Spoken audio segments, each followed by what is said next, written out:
So now the next thing I want to do is just show you what happens if I turn off the spotlight for a second. And the way I want to do that is I like to put the lights in separate layers so the layers can work as switches. So if I select the light and drop it in a layer, and I'm going to say this is going to be my key light,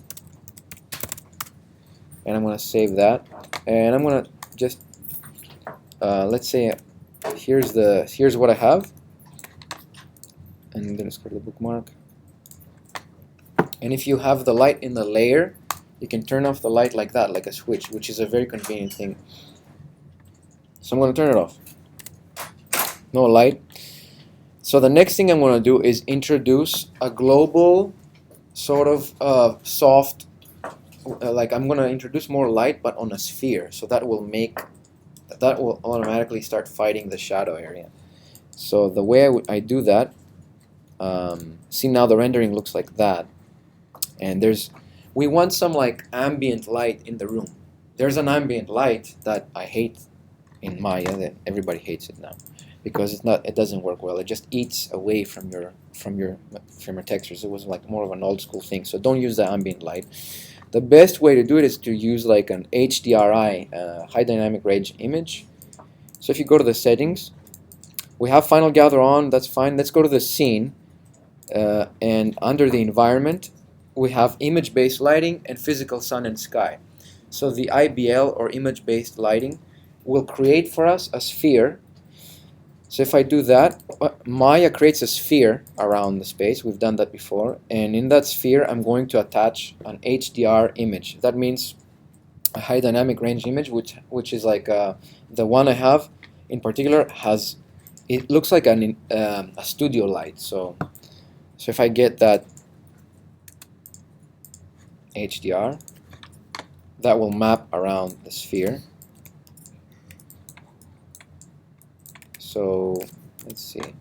So notice what it is. It's just a soft box, a soft sort of light.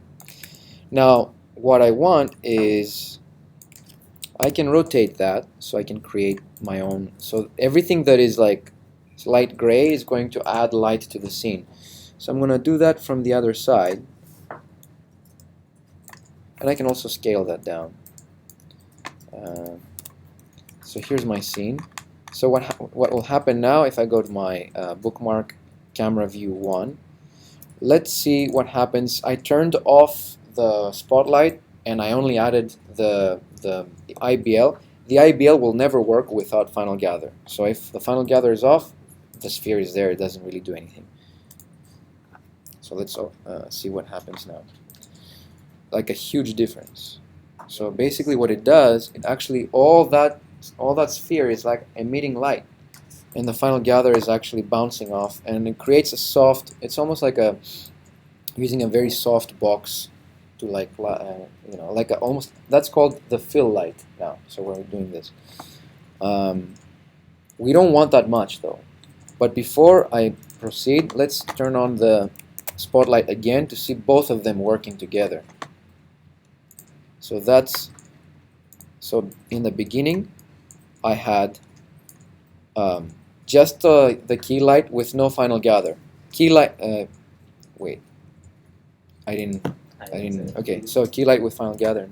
So that had the key light with Final Gather, and then no key light, only IBL, and now I'll have key light and IBL with Final Gather. So I'm gonna make sure I hold this image.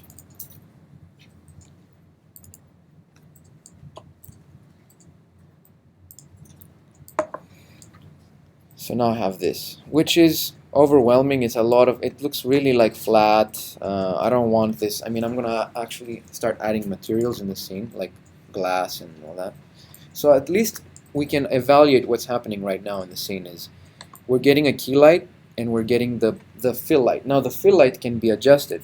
I can go and say this is too much assistance to the shadow area. I'm gonna go to the mental ray sphere, and you can see here there's like it's a little bit hard to find, but if you go down to like hardware and you see the color gain, if you turn down the color gain, that will decrease the value of color on the sphere. So basically what happens now is I see this, and if I render that, I get less value. So notice that I'm getting less and less. So let's hold this rendering too. Let's do even less. Let's go really close to like dark here.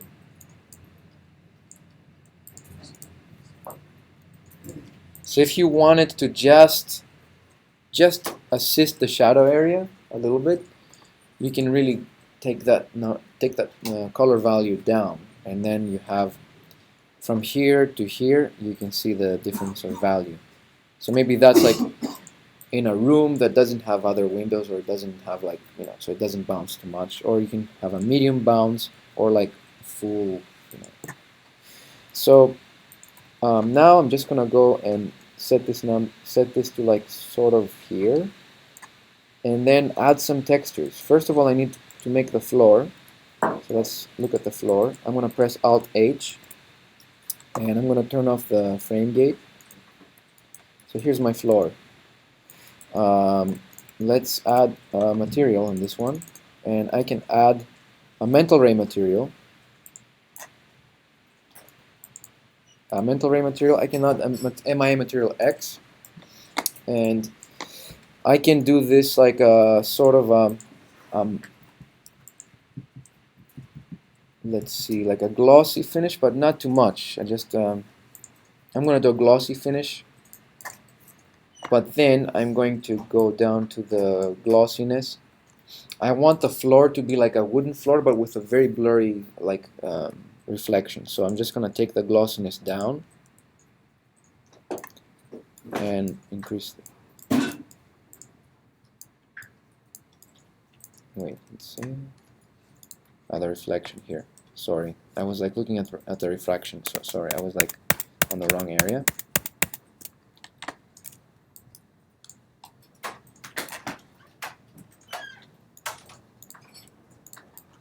So not on the refraction. I want to use a glossy finish, and so I'm gonna go all the way up. Under the reflection, I just need to turn down, like, see how it blurs? I don't know if you can see, but in the image here, this reflection now it's blurring, and I'm gonna decrease the reflection. It's too high. I'm gonna go like 0.4, and instead of the color, I'm gonna use a map.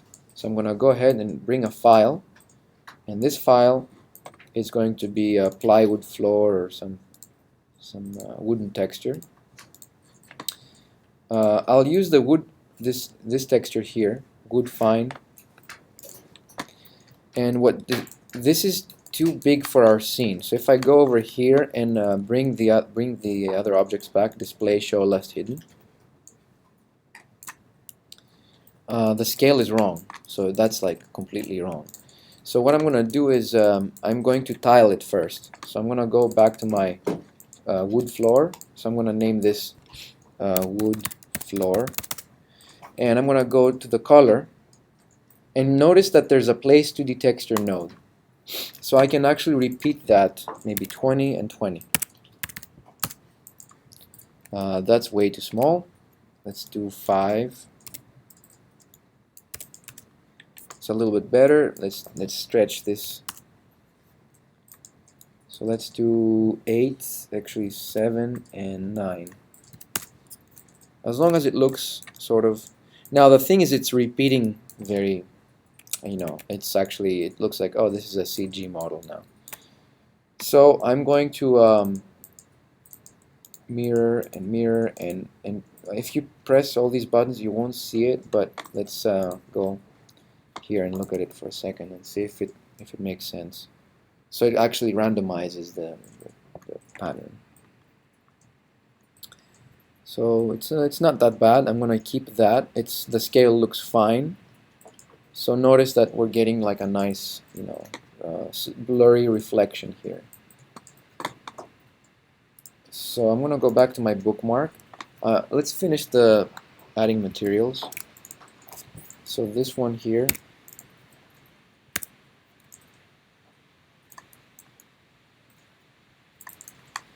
Let me add new material. So this will be a glass material. I'm going to go to the mental ray, MIA material X, and as we did before, I can go to the presets and add a glass, thick glass material. And we don't do anything to the color of the glass. We just go all the way down to the refraction, and we can add color here. You can see it's changing. If I go to viewport 2.0,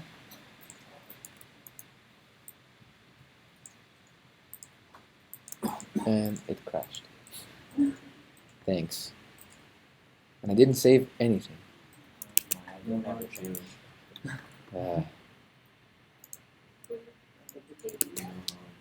Yeah. Now we got Now I'm gonna